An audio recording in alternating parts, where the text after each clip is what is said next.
Bala exposed. Bala வந்து ஒரு சர்வதேச கைக்கூலி, இவன் ஒரு ஸ்கேமு, இவன் மாட்டோன்னு நினைச்சா வாங்கடா அடிக்கலாம். இந்த வண்டி தான் அண்ணன் கேபி பாலா எனக்கு வாங்கி கொடுத்தது. இதை வந்து நிறைய பேர் என்ன சொல்றீங்க, வண்டி வந்து வாங்கி கொடுக்கல, பொய்யானது, நம்பர் பிளேட்லாம் மறைச்சிருக்காங்கன்னு வந்து சொல்றீங்க. இது வண்டி ஜெப்ட் நான் தான் ஓட்டுறேன், அண்ணன் எனக்கு வாங்கி கொடுத்த வண்டி தான். எவ்வளோ வன்மம் இல்லை. சரி ஓகே, நானும் வந்து இந்த 2 நாளாக சரி ஓகே இது ஓகே இது இப்போ முடியும் அப்போ முடியும்னு பார்த்துட்டு இருந்தேன். ஒரே ஒரு படம் பண்ணேன், அந்த படத்துக்கு அப்புறம் இவ்வளோ வந்து ஏதாவது ஒன்று பண்ணுவாங்கன்னு எனக்கு சத்தியமாக தெரியாது. ஒரு சின்ன கான்ட்ரவர்சி ஒன்று போயிட்டு இருக்கு இந்த ஆம்புலன்ஸ் ரிலேட்டடா. ஆம்புலன்ஸ் பார்த்தீங்கன்னா கொடுக்குறப்ப இல்லை டிடி அப்படின்னு சொல்லி மென்ஷன் ஆயிருக்கும். அது வந்து நாங்கள் கொடுத்த அடுத்த நாளே எங்களுக்கு தெரிய வந்துருச்சு அது வந்து டி மட்டும்தான். அன்னைக்கு பண்ண பெயிண்டிங் ரீஒர்க்னால வந்து டின்னு எக்ஸஸாக ஒன்று ஆட் ஆயிட்டுன்னு சொல்லிட்டு எஃப்சி முடிஞ்சதுனால இது நம்ம கேரேஜில் போட்டோம்.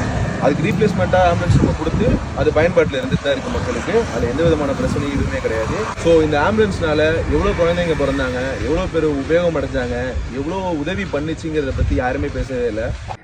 இந்த ஆம்புலன்ஸ் வந்து ஒரு நம்பர் பிளேட், ஒரு டி பிரச்சனை, சின்ன டி, அந்த டி பிரச்சனையை வச்சுக்கிட்டு எவ்வளோ பண்ணுறாங்க.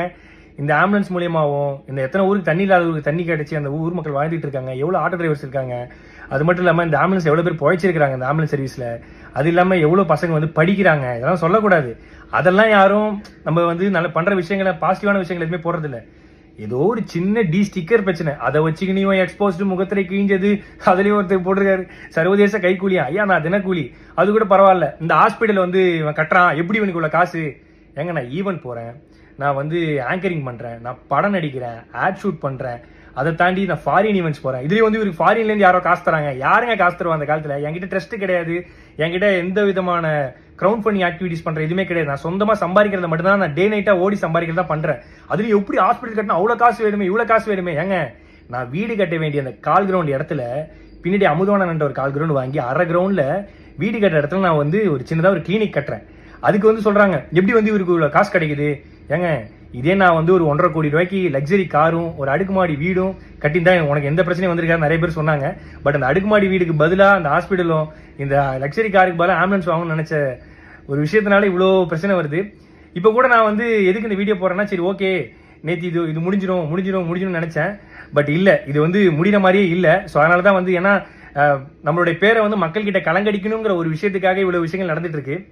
பரவாயில்ல, இப்போ நான் ஏன் வீடியோ போட்டேன்னா, இதை பார்த்து நிறைய மக்கள் வந்து நிறைய பசங்க வந்து ஐயோ இப்படிலாம் பண்ண இவ்வளோ பிரச்சனை இருக்குன்னு சொல்லிட்டு பின்வாங்கிடக்கூடாது. கடைசி வரைக்கும் அவங்களால முடிஞ்ச உதவி, ஏன்னா நம்மளை பார்த்து நிறைய பேர் பண்ணிருக்காங்க. உண்மையாக வண்டி ரெஜிஸ்ட்ரேஷன் பண்ண புக்கு எல்லாமே இதெல்லாம் இருக்குது. அதுலேயும் வந்து வீடியோ எடுத்து யூடியூப்ல போட்டு சம்பாதிக்கிறான். நான் வீடியோ எடுத்து இன்ஸ்டாகிராமில் தான் போடுறேன். இன்ஸ்டாகிராமில் போட்டால் காசு கிடையாது.